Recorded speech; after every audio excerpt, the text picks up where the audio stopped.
Legends, myth, and folklore have been around since the beginning of time. Tales of demons, lost souls, curses, psychopaths, and much more fill planet Earth's long past. Here in the United States of America, terrifying and unexplainable stories within small towns and communities have passed through the generations by word of mouth. Many of these tales go back hundreds of years and reflect a dark, sinister past. Horrifying encounters, unexplained disappearances, and strange apparitions have come and gone without answers. Answers we may never understand. From haunted cemeteries to vanishing hitchhikers, cursed land to murder sites. Come along with us carefully as we travel and venture into the legends of the locals.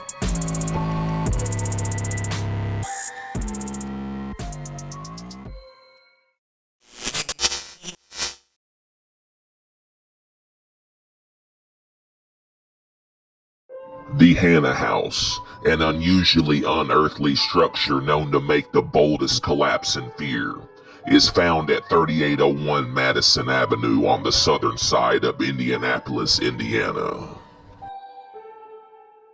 The property, originally known as the Hannah Ochler Elder House, was built in 1859 by Alexander Hannah, and soon after the location secretly became part of the Underground Railroad that helped slaves escape north to Canada before the American Civil War.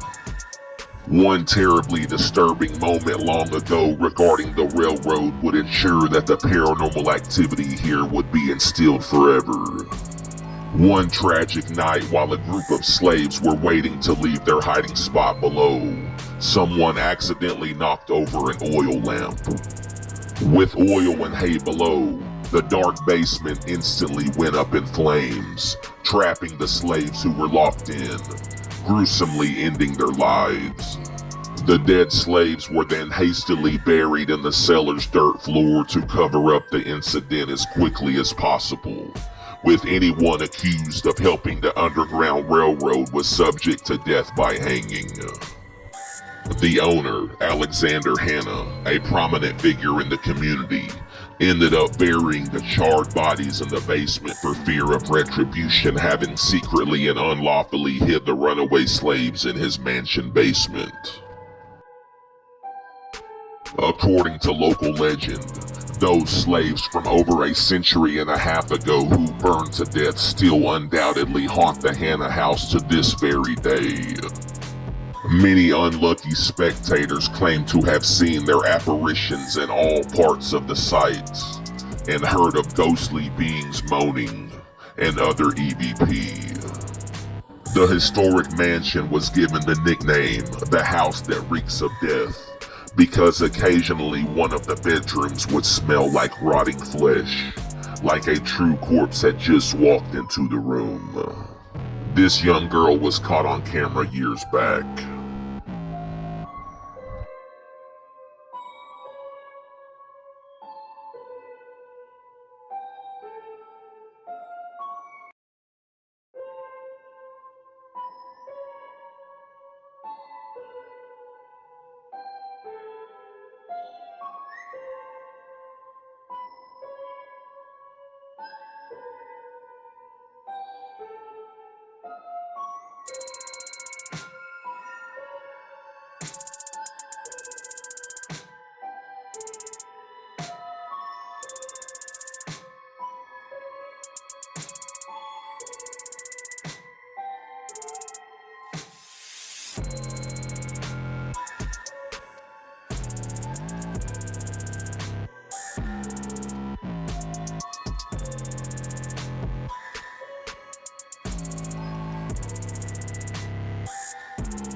Many people have seen doors swing open for no reason, and they've experienced cold drafts without explanation. Without question, all say that the cellar, or the basement, is the most profound example of other dimensional proof.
This extremely creepy footage taken in the Hannah house shows a spirit holding up the arm of a woman for over 40 seconds.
Are you thoughtless enough to drift into the bone-chilling limits that is the mortifying Hannah house?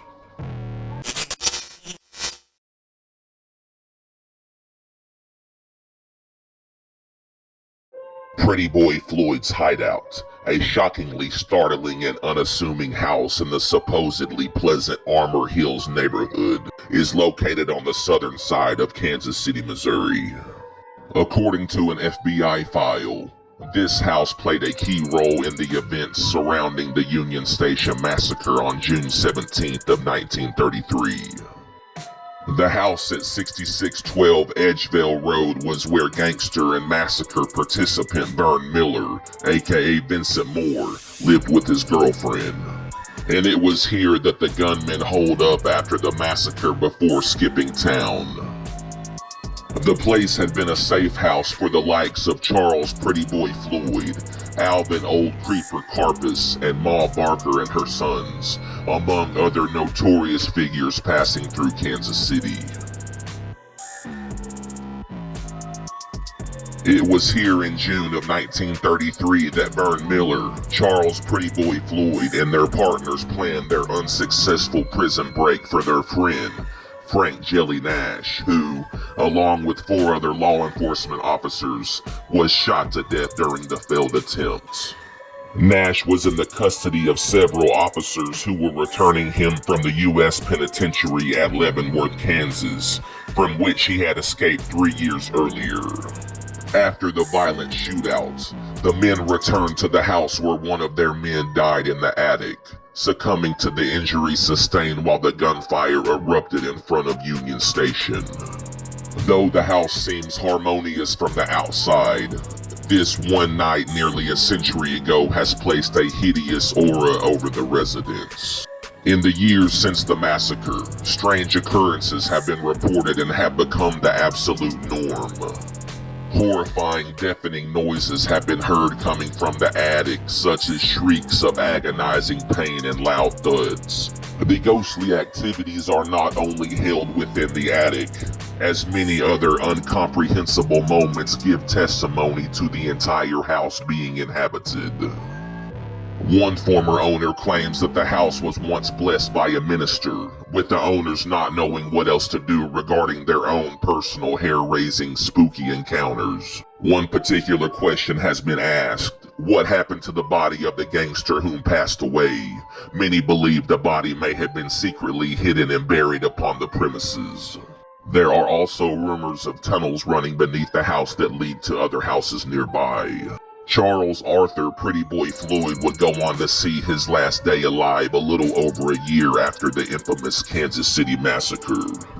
On October 22nd of 1924, law enforcement caught up with Floyd in East Liverpool, Ohio, when he fled on foot. He soon died from 4 gunshot wounds at the age of 30.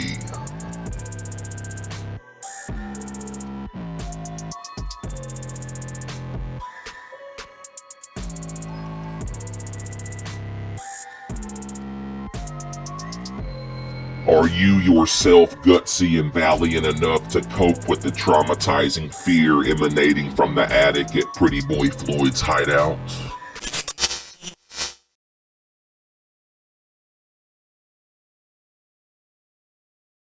Red Eye Cemetery, a frightfully demoralizing graveyard known for having sinister-like attributes, is found just northwest of Newport, near the town of Jacksonport, Arkansas. No stranger to high-strung moments, there were troops moving all around here during the years of the Civil War, and many speculate that there are far more bodies buried here than the 114 that are officially documented. Originally named Robinson Cemetery, the name of the graveyard has since been unofficially altered with a much more ominous title. According to local legend, Red Eye Cemetery, as it is now known, is haunted by a demon whom terrifies visitors with gruesome growls and bright red eyes. Scared stiff visitors have reportedly spotted this unruly apparition upon this hilly cemetery that overlooks pasture and railroad tracks for over the last century. Paranormal researchers have confirmed EVP audio in high energy levels and cold spots. It is said that on dark nights when a storm front is coming in is when witnesses have encountered the most ghostly activity, yet the spirits consistently seem more restless during the daytime.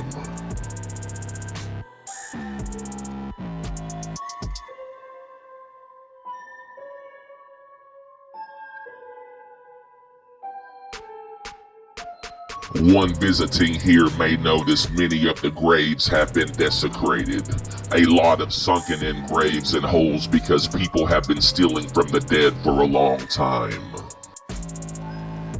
Tampering with one's burial ground is prone to make a soul restless, as souls eternally want to simply rest in peace. This issue is what many consider the prime reason why Red Eye Cemetery is monitored closely by the infamous Red Eye Beast that resides here. Yet the monster is not the only mysterious sighting that has been seen at this location. Some have claimed on their life to have seen a Confederate soldier with an old musket walking about, and also a young girl sitting on a distinguishable ridge nearby by a tombstone. She has been known to be wearing buckskin, so locals and paranormal experts believe she is the ghost of a Native American girl from long ago. Before being named Robinson Cemetery and Red Eye Cemetery, those whom lived nearby used to call this the glowing graveyard, with many saying that the tombstones emitted bright lights at random times. They say it simply glowed in the dark.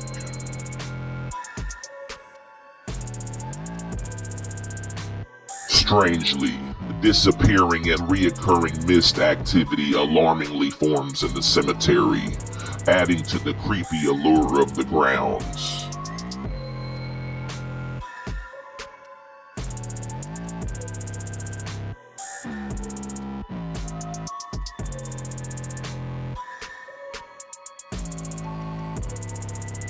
Orbs of various colors and sizes have mysteriously shown up in photographs and videos taken here.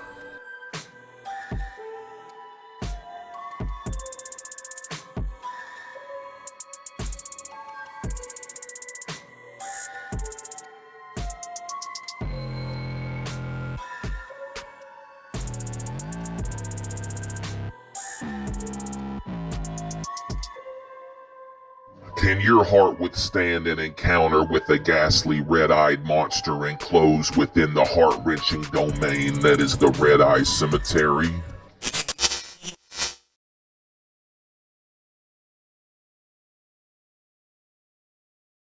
The Jim Beam Distillery, a perplexing and supernaturally provoking sight, is found in the small community of Clermont, Kentucky.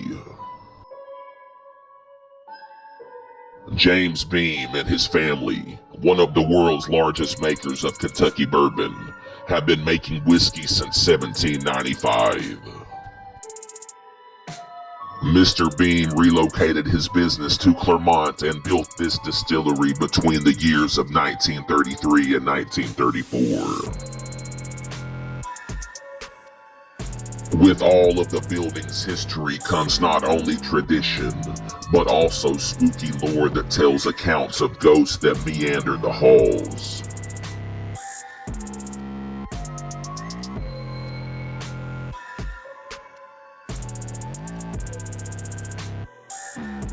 According to local legend, this Jim Beam distillery is haunted by a former guard whom many former employees say suffered from mental illness.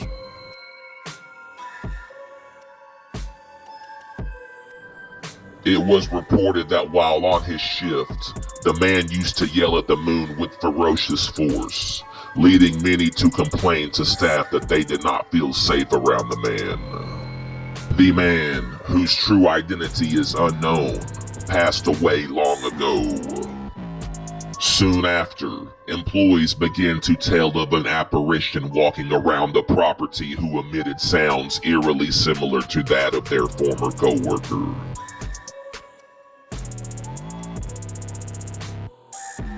People have reported that since his death, rest assured that his screams can still be heard from distillery grounds on nights with a full moon in the dark sky. Other reports include claims of seeing the apparition of a woman standing near the windows inside the T. Jeremiah Beam home on the land, as well as upsetting and frightening instances inside the warehouses.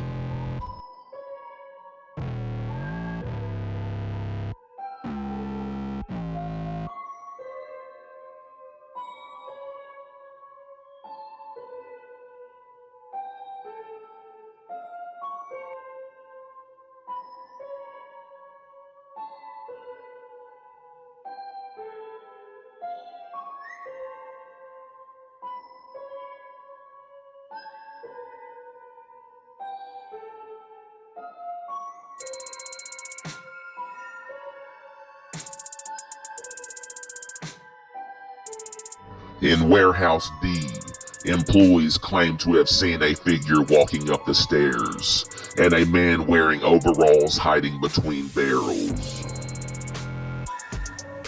Could this also be the ghost of the employee from long ago? Sounds of footsteps and whistling on the floors above have also been heard, causing a helpless sense of paranoia to these who swear they hear these things. And within Warehouse K, sightings of a woman wearing old-fashioned clothing have been reported. Curious ghost hunters have boldly been known for years to spend hours confined to the distillery to investigate these claims, further adding to the legitimacy of the dreadful local lore involving this location.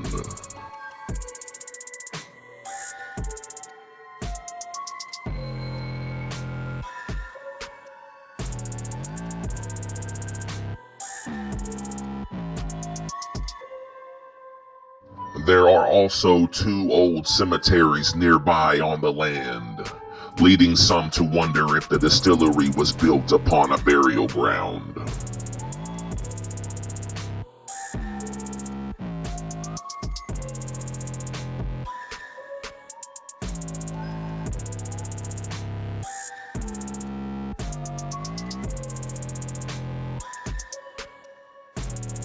Would you be reckless enough to stroll along the frightening circumference that is infamously known as the Jim Beam Distillery?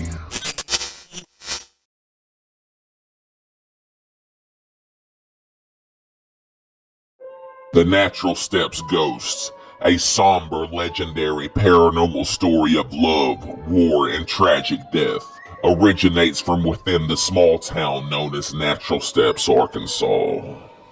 Located 18 miles northwest of Little Rock along the southern bank of the Arkansas River, this location is home to a unique geologic rock formation that consists of 2 parallel sandstone walls joined by a series of steps made from an unknown origin.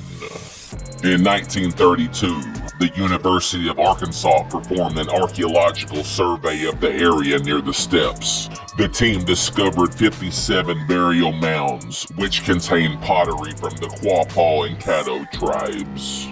Little is known why the Native Americans simply vanished from here.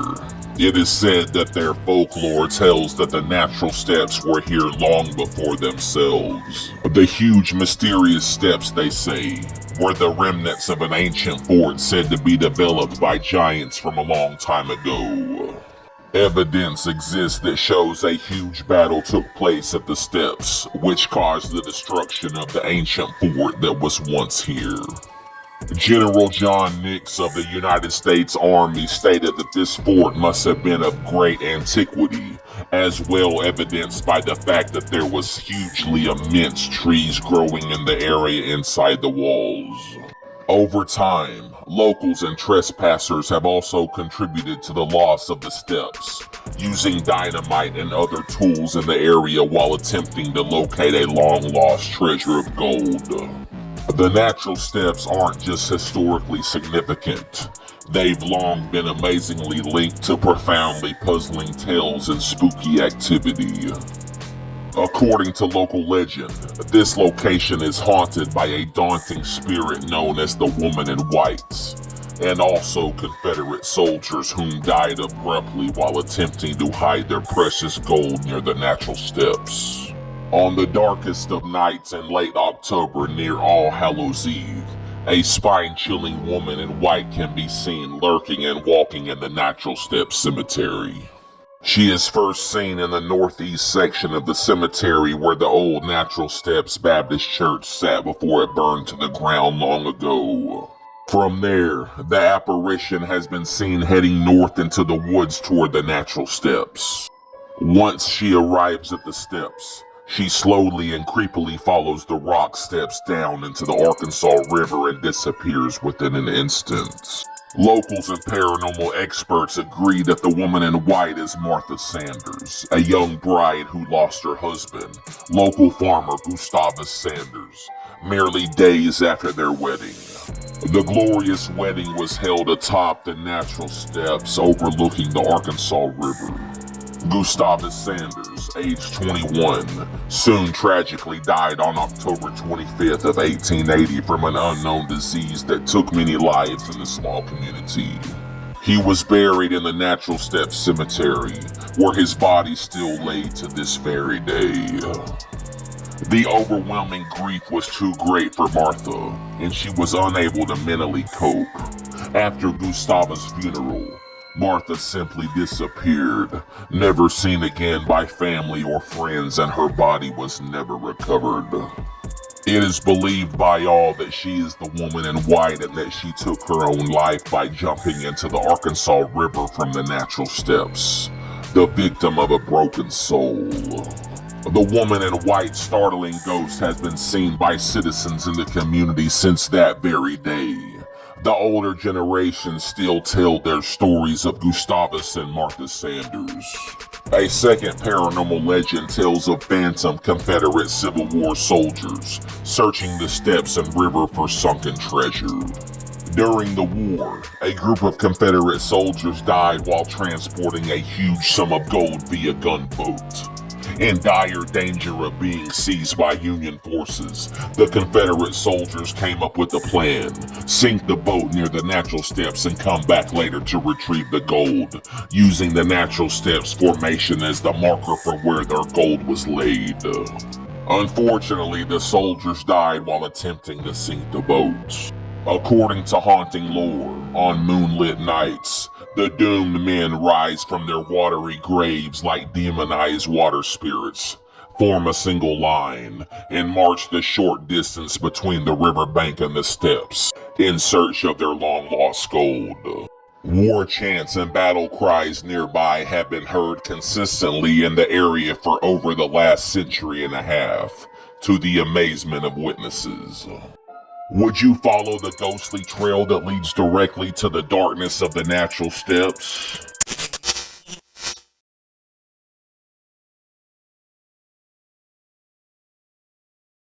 The Lehmann House, an expansive ghostly dominion with an exquisitely mystical look, is found within the city of St. Louis, Missouri.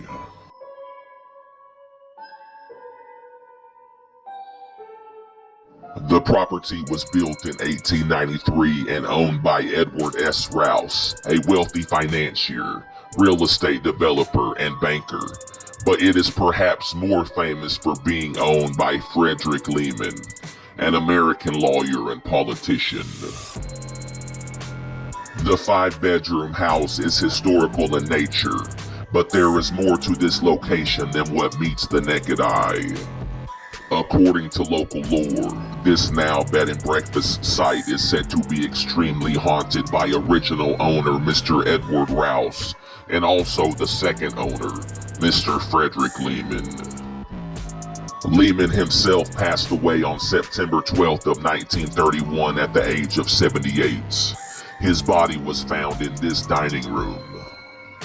Owners of the house after Mr. Lehman's death would soon become accustomed to reporting shadowy figures, unexplained voices, and banging sounds all over the massive Lehman house.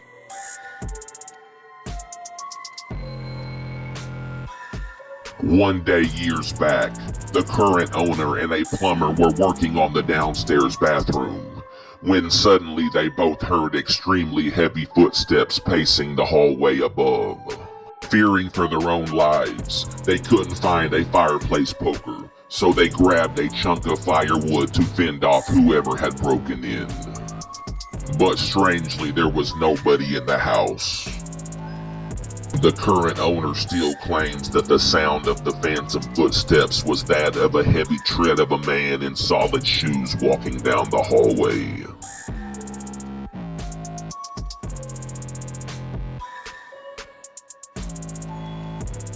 On another spine-tingling occasion, the current owner awoke in the middle of the night in the living room to Rouse's vexing ghost hovering near a dining room dresser nearby. The phantom then began picking up pieces of jewelry, a hairbrush, and skimming slowly through items on the dresser. Through research, we have come to know that other dimensional beings do indeed have the ability to move and manipulate objects on Earth.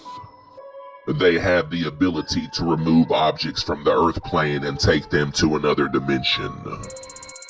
In some mysterious instances, The objects are returned around the same location from which they were borrowed, or they are placed in our path in an extraordinary way.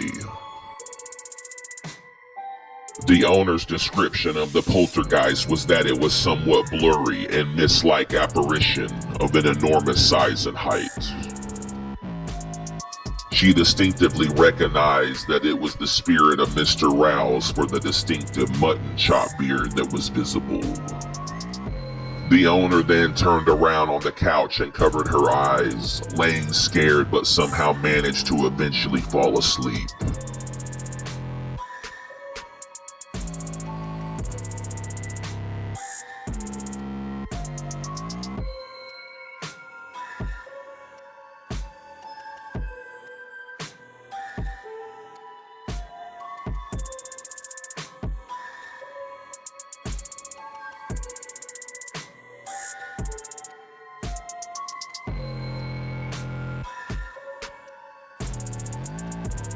It is believed that seances may have been held within this property long ago, possibly solidifying a home for spirits to roam forever.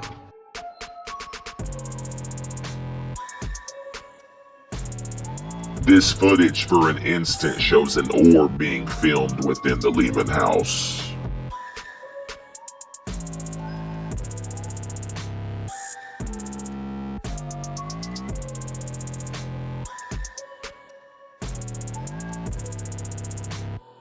Are you mentally strong enough for a ghostly ramble through the fiercely torturous perimeters of the direful Lehman house?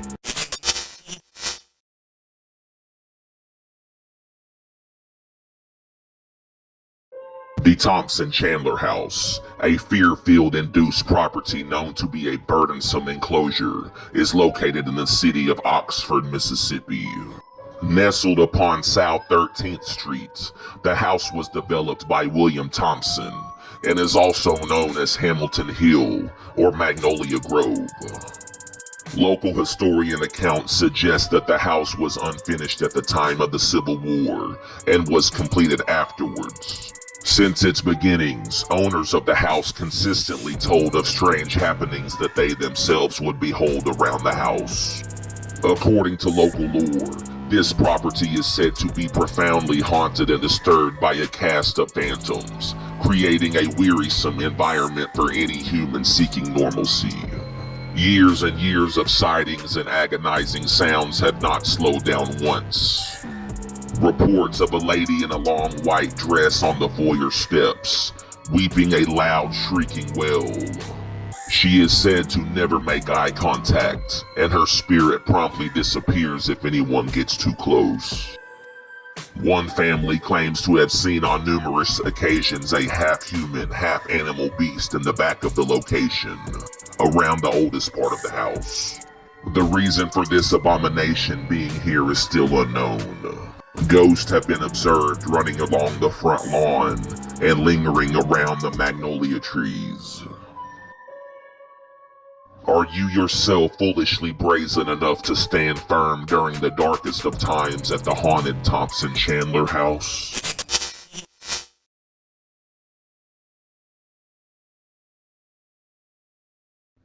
The Arlington Resort Hotel, a pleasantly burdensome sight known to often place one under antagonizing distress, is a resort within the Ouachita Mountains of Hot Springs, Arkansas.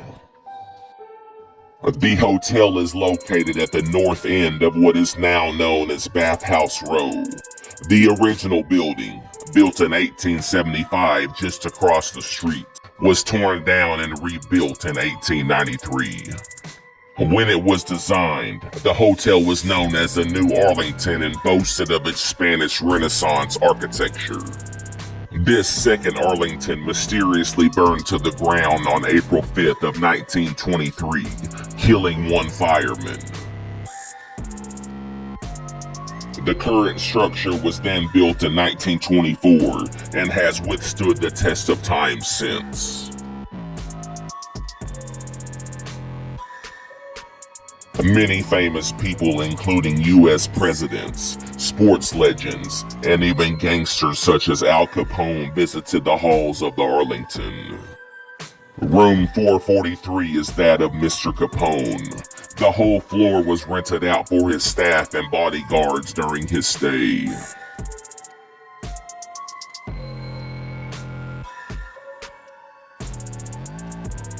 For over 100 years, this hotel has not only been known for its glitz and glamour, but also it has been the direct source of hundreds upon hundreds of testimonies that refer to a strong unearthly presence within. The resort is said to be the most haunted building in Bathhouse Row. Over the years, guests of the hotel have reported countless paranormal sightings. According to local legend, the Arlington Hotel is said to be the place of permanent residence for an entire slew and cast of poltergeists. There have been reports of ominous, uncanny figures in old-fashioned clothes, seemingly lost and wandering the hallways and the lobby before simply vanishing.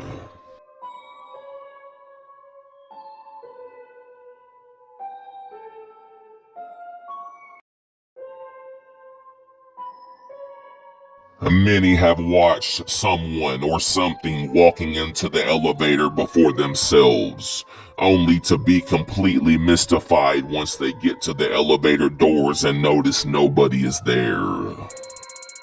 The ceaseless ghost of a young girl in a pink dress has been seen in the lobby. Some witnesses have even said they faintly noticed blood stains upon the specter's pink dress. Room 667, which was oddly previously named Room 666, is haunted by a guest whom took their own life during the mid-1950s. Staff has reported daily that guests of the hotel claimed that their personal belongings had been moved around during their stay. The antique piano at the hotel's lobby bar is known to appallingly play by itself after midnight. Once guests turn around and realize that no living person is sitting at the piano, their faces become stricken with fright. The burdensome sight of a woman in a wedding gown has been seen staring down into the street late at night from above, with seemingly no face or hands pressed up against the window. This particular occurrence gets to stirring emotions similar to that of the known ghost of a former bellman who has been seen wandering the entire 4th floor. He often walks through closed doors before instantly disappearing.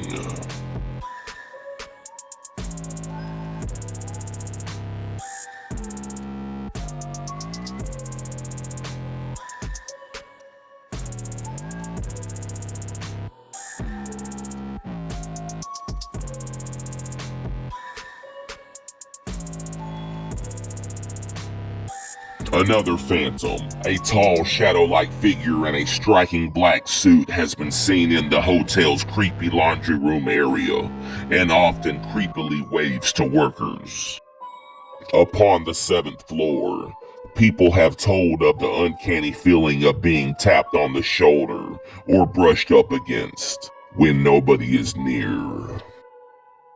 Employees have said that their hair has been pulled slightly with no one around.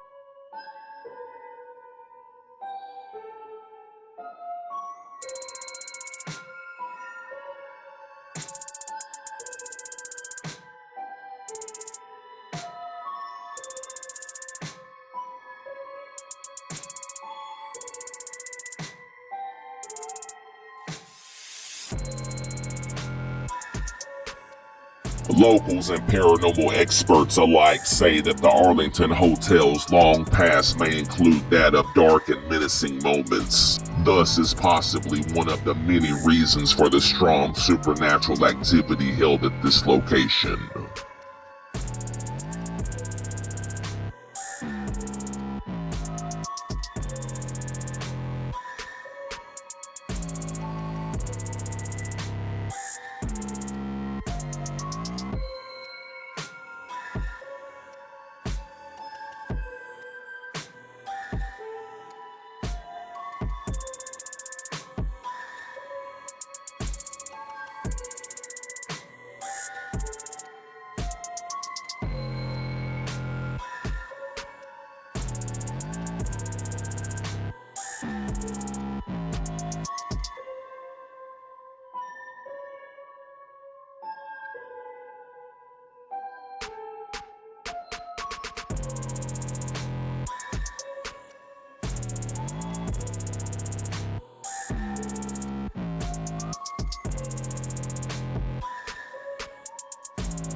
Do you have the mental strength and audacity to spend one dark night within that of the legendary Fright Fest known as the Arlington Hotel?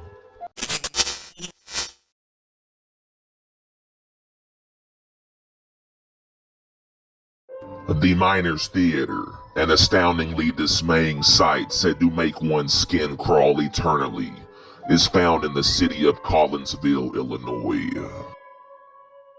Officially called the Miners Institute Building, the structure is a historic commercial 3-story building located at 204 West Main, which served as the area's first public theater, as well as office space and a meeting hall above. Coal mining was Collinsville's first major industry, and it dominated the city's economy in the 1910s. This said to be haunted 1918 building is a classic remnant of the industry's influence over the city.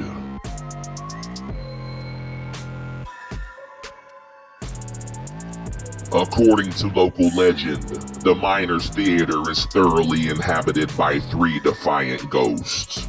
2 are brothers, one of whom long ago killed the other to become the sole owner of the theater. These 2 spooky phantoms have grown accustomed to causing troublesome experiences over the last 100 years. Theater employees of the past and actors of the past at the theater advise others not to call the brotherly duo's names, since the 2 brothers are supposedly more hostile and destructive to visitors and guests. The 3rd ghost, a young woman, is slightly more timid and likes to play pranks like hiding actors' makeup or costumes, to the amazement of those who see this. Actors, paranormal experts, and visitors describe a constant overwhelming feeling of being watched. Those with a clairvoyance gift have encountered a heightened sense of beings in the theater. Would you yourself mentally interact and mingle with the night terror-inducing location known as the Miners Theater?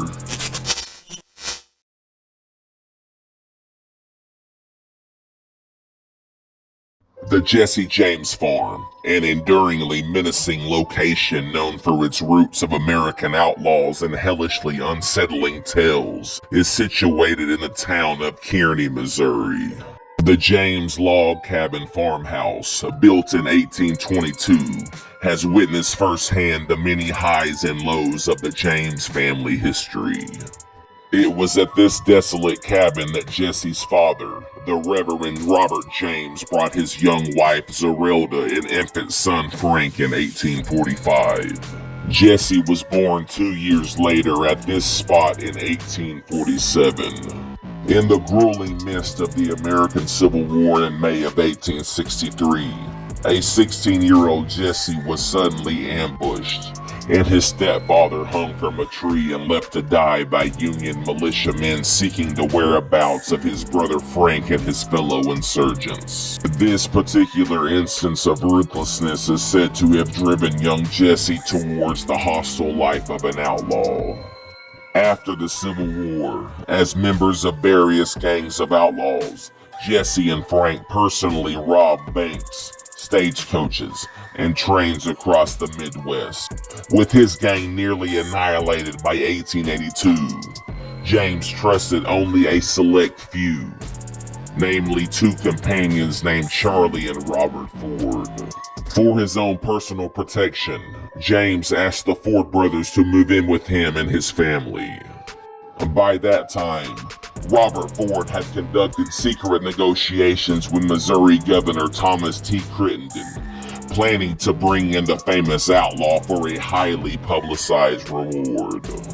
On the morning of April 3rd, 1882, after eating breakfast, the Fords and James went into the living room before traveling to Platte City for a robbery. Robert Ford later said he believed that James had realized they were there to betray him. Instead of confronting them, James walked across the living room and laid his revolvers on a sofa. He turned around and noticed a dusty picture above the mantel and stood on a chair above to clean it. Robert Ford then drew his weapon and shot the unarmed outlaw in the back of the head. James's 2 previous bullet wounds and partially missing middle fingers served to positively identify the body. James was soon buried at his original grave here on his family property, but he was later moved to another cemetery in Kearney. The original footstone is still in the family plot on the James farm. Along with Jesse's father being attacked and hung on the property for no good reason, on the night of January 25th, 1875, the Pinkerton detective gang attacked the James farm thinking that the James gang was there. They staged a raid on the homestead. Detectives then threw a device into the house. It exploded, killing James's mentally disabled younger half-brother Archie, and blowing off one of his mother Zerelda Samuel's arms in the process.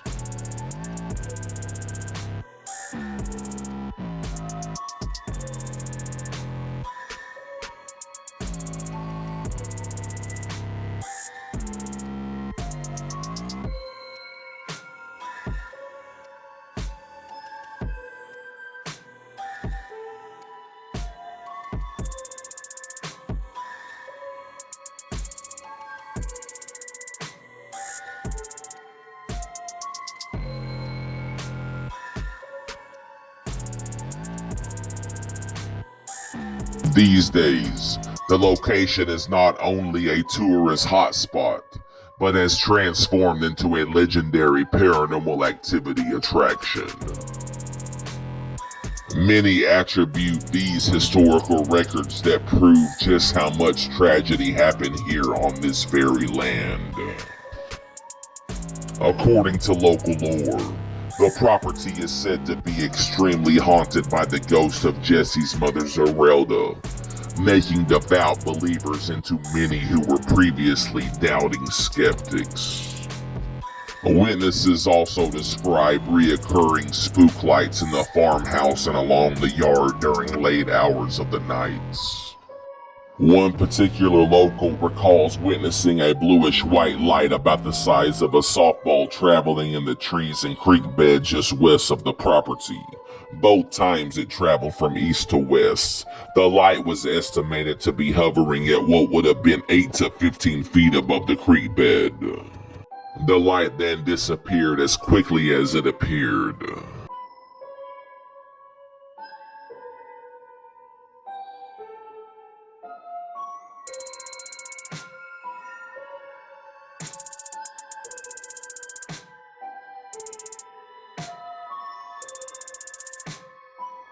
Doors slamming on their own troublesome accord, phantom horse hooves stomping within a short distance, and unpleasant whispered conversations can be heard behind the backs of startled visitors. Jesse's mother Zerelda is said to not like it when people mess with artifacts in whatsoever part of the farmhouse. The rocking chair within will rock by itself daily, and if you turn a portrait of Jessie around to face the wall, she'll always turn it back around afterwards. Are you compulsively reckless enough to remain firm within the enduringly tormenting enclosure known as the Jesse James Farm?